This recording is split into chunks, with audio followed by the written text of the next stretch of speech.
Top 10 insane tractors you won't believe are real. For decades, it was silent, a forgotten giant buried under layers of dust and memory. But in 2023, it came back. Not as a relic, but as proof that true power never dies. Welcome back to Tractor World, the journey that uncovers what most of us never knew about the machines that build our world. Today's story isn't just history, it's resurrection. Because the tractor ranked #1 in our list, it may change how you see strength, endurance, and value itself. Miss this, and you might misjudge the real meaning of power. If this is your first time here at Tractor World, hit like and subscribe, and join us as we bring legends like this back to life. Ranked 10th, Big Roy 8 WD 1977, the giant that turned too wide. A block of orange steel rests under cold lights inside the Manitoba Agricultural Museum.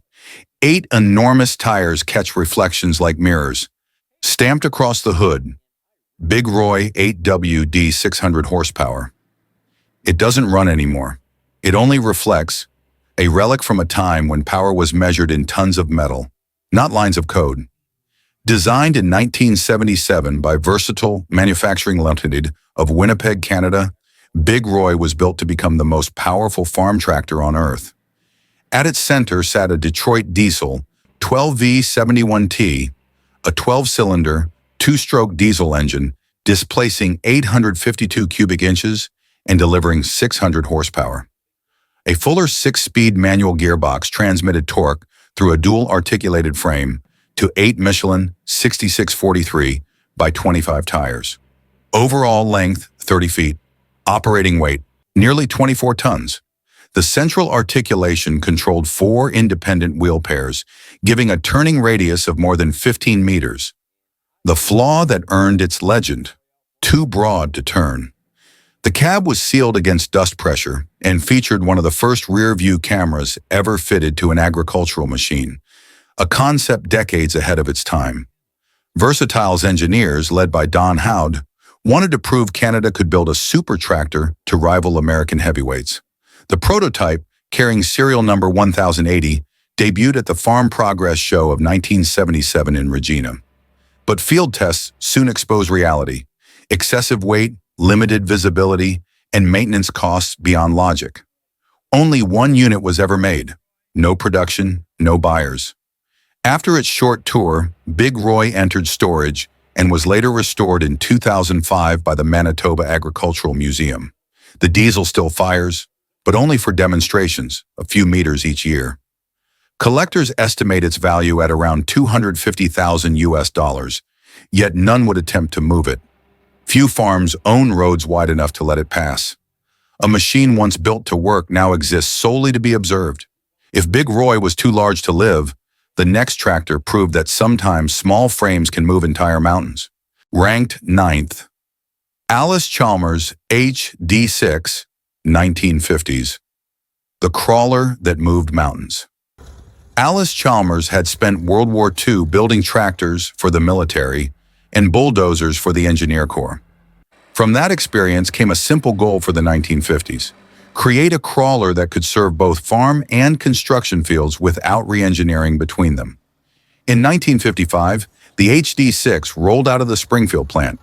It used the Allis-Chalmers D 2,204-cylinder diesel engine, 78 horsepower, with a torque curve designed for constant pull rather than speed. Dry weight, 15,800 pounds.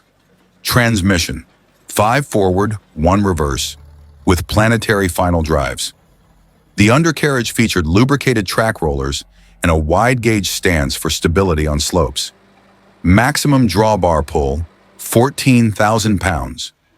Nothing about it looked radical until you saw what it could do. The HD6 arrived when America was rebuilding its infrastructure and expanding farmland westward.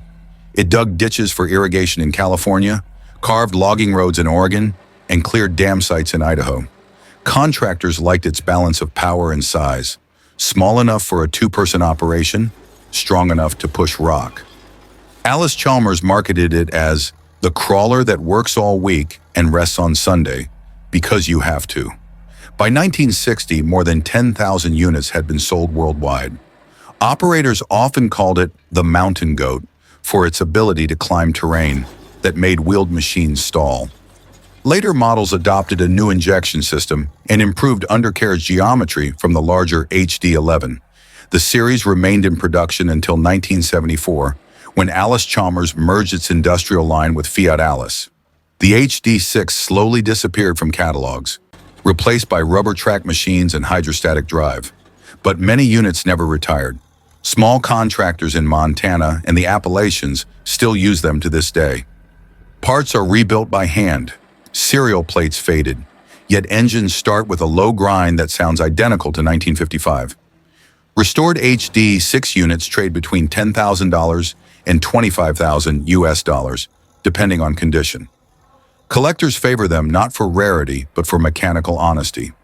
Every gear, every lever visible, serviceable, understandable. It became a training model in several agricultural colleges for decades because its layout was so clear. From steel tracks grinding mountains to screw propellers cutting through snow, the next tractor abandoned wheels entirely. Ranked 8th, Fordson Snow Motor, 1926. The tractor that walked on snow. In 1926, the Ford Motor Company authorized a small team of engineers to explore new mobility for snow-covered regions.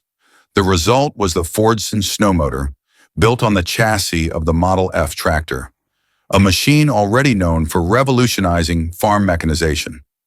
The concept replaced wheels with helical screw drums, each measuring 60 inches in diameter and 48 inches wide, made of lightweight steel and cork inserts for buoyancy. Power came from the Fordson inline-4 gasoline engine, producing 20 horsepower at 1,000 RPM. Modest, but enough to rotate the screws through deep snow. Steering relied on differential braking between the two drums. It was part tractor, part snowmobile, and part experiment in geometry. The snow motor was meant for farmers and mail carriers who faced winters that locked roads for months. Ford shipped prototypes to Alaska, Scandinavia, and the northern United States for trials. In soft snow, the system worked. The screw threads acted like augers, pushing the machine forward with steady traction. But on hard ice or uneven terrain, the screws skidded and tore themselves apart. The machine had no suspension, no shock absorption, and the steering lag made descents hazardous. Reports from the 1927 Farm Mechanics Journal described it as a triumph of imagination, defeated by friction. The Fordson division never advanced it to production. Only a handful of prototypes were built, most dismantled for parts during the Depression. A few photographs remain, taken on glass plate negatives showing men standing proudly beside their screw-driven creation. In a market obsessed with cost and reliability, the snow motor was neither cheap nor predictable. Its successor would not appear for 40 years, when Soviet engineers revived the screw concept for Arctic vehicles in the 1960s. One reconstructed snow motor stands today at the Museum of Alaska Transportation and Industry. Its estimated value is purely historical, between $15,000 and $20,000 US, mainly for collectors of early experimental machinery. No original mechanical drawings survive. Engineers reverse-engineered details from surviving photos. When started for demonstration, the screw drums leave perfect spirals in the snow, like signatures of an idea that never fully lived. Where the snow motor struggled against nature's cold, the next machine embraced heat itself, fired into life with a blowtorch. Ranked 7th. Lanz Bulldog, 1930s. The one-cylinder legend. A single, slow thump. Then another. Rhythmic exhaust puffs drift through an open field in Bavaria. Farmers stop talking. They recognize that sound. It's the heartbeat of a machine older than their fathers, the Lanz Bulldog. Built in Mannheim, Germany, and first introduced in 1921, the Lanz Bulldog was refined through the 1930s and embodied brutal simplicity. It's a one-cylinder horizontal hot bulb engine with a displacement of 10.3 liters, producing 30 to 55 horsepower depending on the model. Ignition required heating a steel bulb with a blowtorch until it glowed red. Only then would a single piston begin its laborious cycle. Bang. Pause. Bang. Fuel flexibility was its secret weapon. It could burn diesel, kerosene, or even crude oil, whatever farmers had left from wartime rationing. The gearbox was a 3-speed, with a top speed of around 16 kilometers per hour and a dry weight of 3.6 tons. No water pump, no electric start, no frills, just mass and heat. By the early 1930s, Heinrich Lanz AG had exported thousands of bulldogs across Europe, South America, and Australia. They pulled threshers, plowed rice paddies, and hauled artillery during the war. For many rural families, the bulldog wasn't just equipment, it was infrastructure. The thumping cadence became a national soundtrack. School children could mimic it precisely. In Argentina and Spain, license-built versions powered sugar plantations and logging railroads. No two sounded exactly alike, yet every mechanic could rebuild one from memory. After World War II, the design transferred to John Deere, which acquired Lanz in 1956. The new John Deere Lanz 500 retained the single cylinder briefly before modernization erased it. Still, thousands of original bulldogs worked into the 1970s. Their low RPM torque perfect for rough soil where modern tractors bog down. Collectors today call them tractors you start with fire. Restorations sell between €40,000 and €90,000 depending on the model. But value lies not in rarity, in sound. That deep, rolling exhaust became the acoustic signature of European agriculture's recovery years. Its simplicity allowed for field repair with a hammer and wrench, and no specialized parts were required. It taught generations of engineers that endurance could be engineered through absence. If the bulldog's heartbeat defined a continent, the next machine redefined its limits. A tractor so large the ground itself had to adjust. Ranked 6th, Big Bud 747, 1977, the world's largest tractor. Built in 1977 by Northern Manufacturing Co., Havre, Montana, at the request of brothers Ron and Randy Goose, Big Bud 747 was intended to outpull anything that existed. At its heart, a Detroit diesel 16V92T, 16 cylinders, 1,620 cubic inches, 1,100 horsepower, delivering 3,000 foot-pounds of torque. Chassis fabricated from heavy plate steel with reinforced articulation joints, allowing the tractor to pivot its two halves despite the load. Hydraulics rated for 600 pounds per square inch, powering a custom 80-foot cultivator that turned prairie soil faster than any fleet of smaller tractors combined. The late 1970s were the high tide of American agriculture. Farms expanded. Diesel was cheap. Horsepower was a status symbol. In that environment, Big Bud wasn't excessive. It was logical. The Goose brothers commissioned it to work broad wheat fields near Big Sandy, Montana. It was hand-built over a year, every well done locally. When first tested, the sound carried for miles. Locals came to watch it turn. Operators compared it to standing inside a moving factory. For more than a decade, Big Bud's 747 plowed tens of thousands of acres. Its articulated steering allows it to manage slopes despite its bulk, and maintenance remains minimal thanks to accessible industrial-grade components. Yet as farm economics shifted in the 1980s, with rising fuel costs and narrower margins, the machine's size became its flaw. No one else could justify that much steel or that much diesel. It was stored in the 1990s, later restored in 2000 for exhibition at the Heartland Acres Agribition Center in Iowa. In 2020, it returned to Montana, fully operational, pulling implements again on its original soil, now maintained by the Williams Brothers Farm. Officially, it remains the largest farm tractor ever built, recognized by the Guinness Book of Records. Estimated insured value, $1.3 million. It's a Detroit diesel that still runs original blocks, though with rebuilt turbos. Collectors have offered to replicate it with modern hydraulics, but the owners refused. Once is enough. You don't improve on a landmark. For agricultural historians, Big Bud 747 stands as the mechanical summit of a philosophy when horsepower met human pride and neither blinked. While Big Bud conquered size, the next machine conquered silence and changed how every farmer experienced a day's work.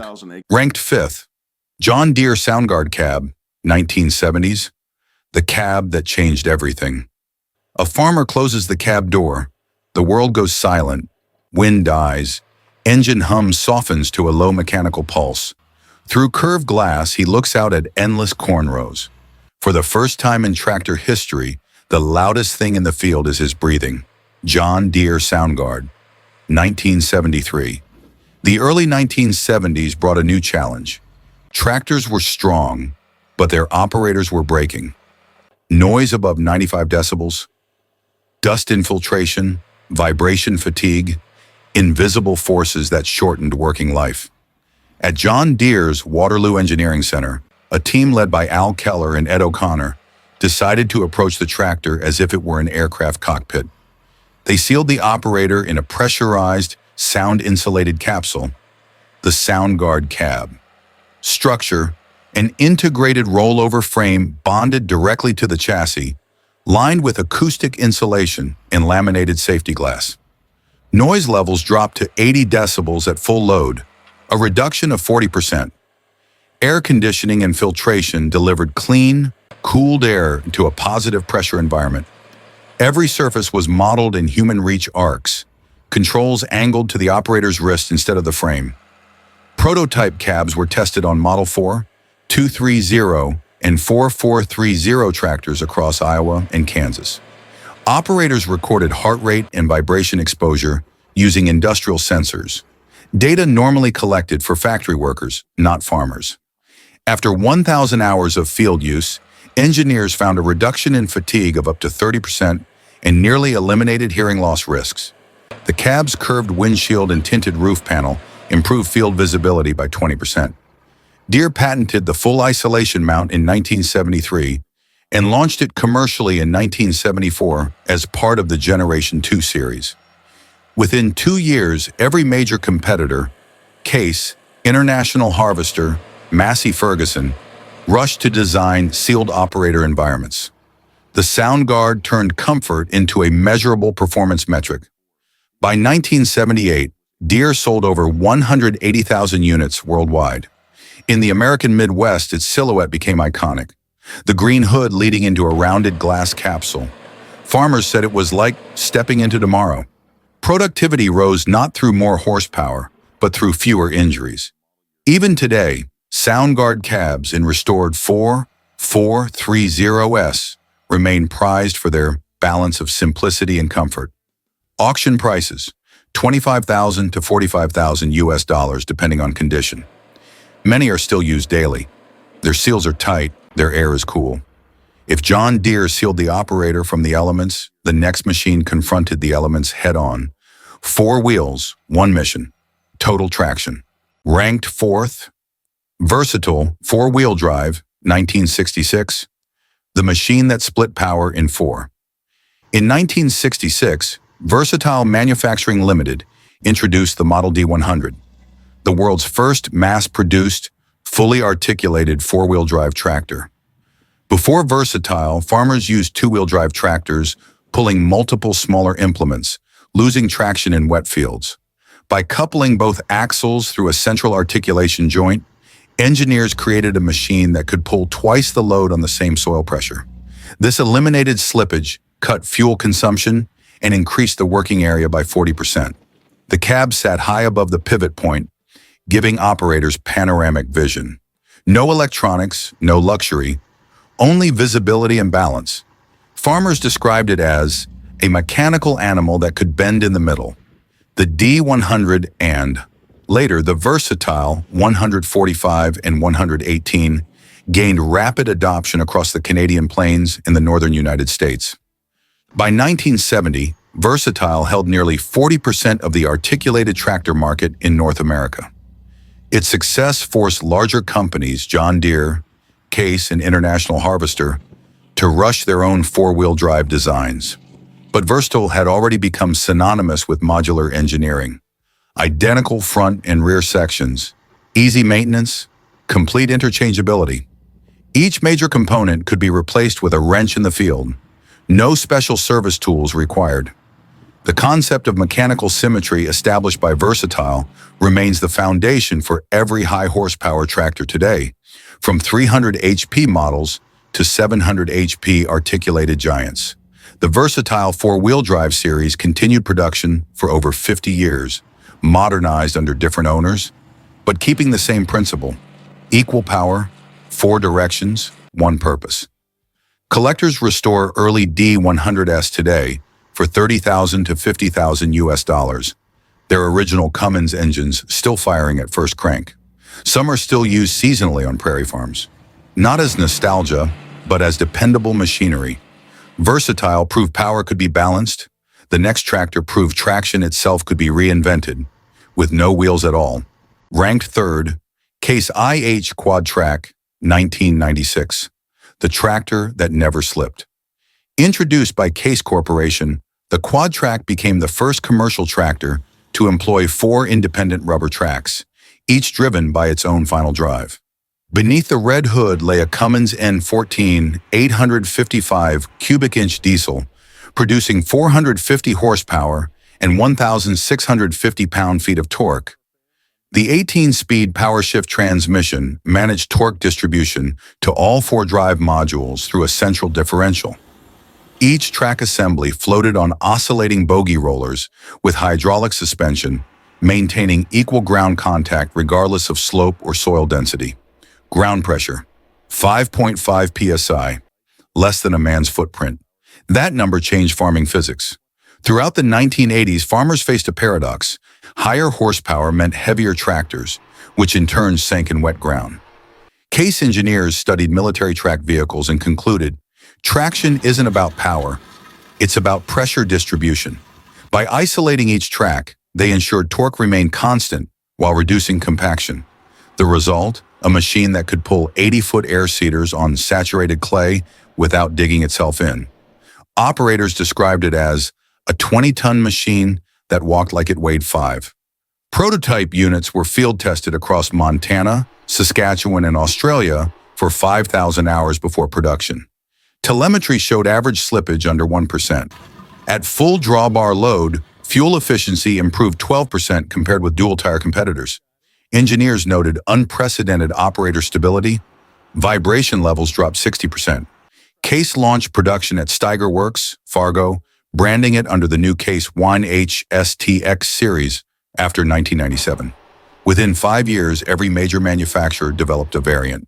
John Deere 9RX, New Holland T9 Smart Tracks, Verstel Delta Track. But the name Quadtrac remained the generic term, just as bulldozer once meant all crawlers. Modern models, such as the 620 Quadtrac, deliver over 670 horsepower, GPS-guided precision, and continuously variable transmissions, yet still rely on the 1996 suspension geometry. Each track moves independently, reacting in milliseconds to terrain changes. When the Quadtrac mastered motion, another machine mastered control, not through power, but through precision of transmission. Ranked second, Fendt Vario, 1995, the transmission that changed everything. In the mid-1990s, Germany's Fendt AGCO introduced a radical concept, a continuously variable transmission, CVT, that merged hydraulic and mechanical power in a single loop. Inside, planetary gears split engine torque into 2 streams, one hydraulic, one mechanical. A swash plate pump-adjusted angle on the fly, creating infinite gear ratios without ever disengaging power. For the first time in tractor history, the engine no longer commanded the field, the transmission did. The project began in 1988 under engineer Dr. Herbert Vogt, who believed gear steps were the last mechanical limitation in farming. After 6 years of prototype failures, Fendt perfected a sealed planetary unit capable of enduring continuous torque fluctuations without heat buildup. Field tests on Bavarian hill farms proved spectacular. Fuel savings of 10 to 15% over standard power shift transmissions. Operator stress is reduced by eliminating clutching, instant reversing capability for loader work and precision planting.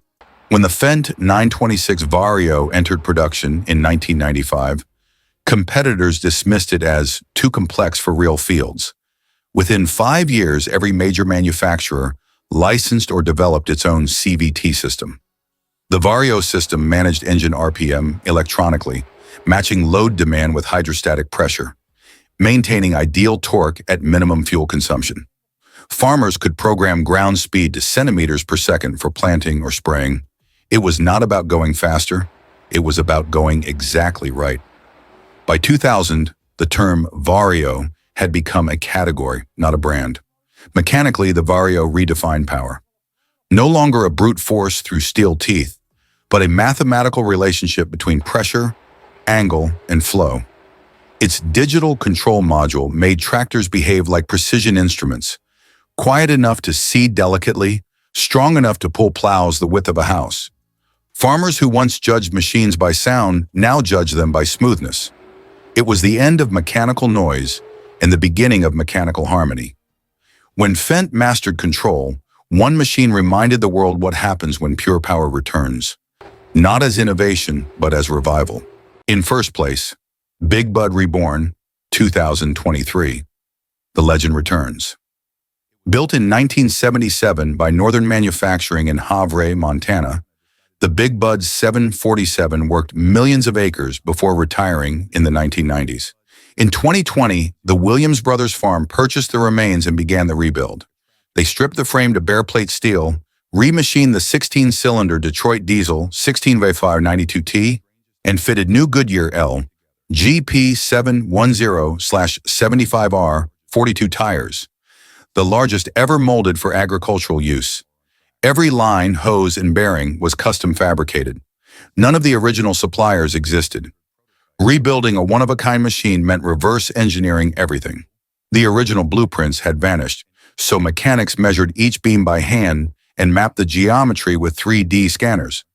Axle housings were CNC milled from solid billets. The transmission, a Fuller 18-speed, was disassembled, and each gear was ultrasonically tested for microfractures. When the engine block fired on the test stand for the first time in 2022, decibel meters hit 128. The shop windows trembled, the crew didn't cheer. They listened. Because if that sound was authentic, the rebuild had succeeded. In May 2023, Big Bud rolled out under its own power for the first time in 3 decades. Destination: the Williams Brothers cotton and grain fields near Big Sandy, Montana.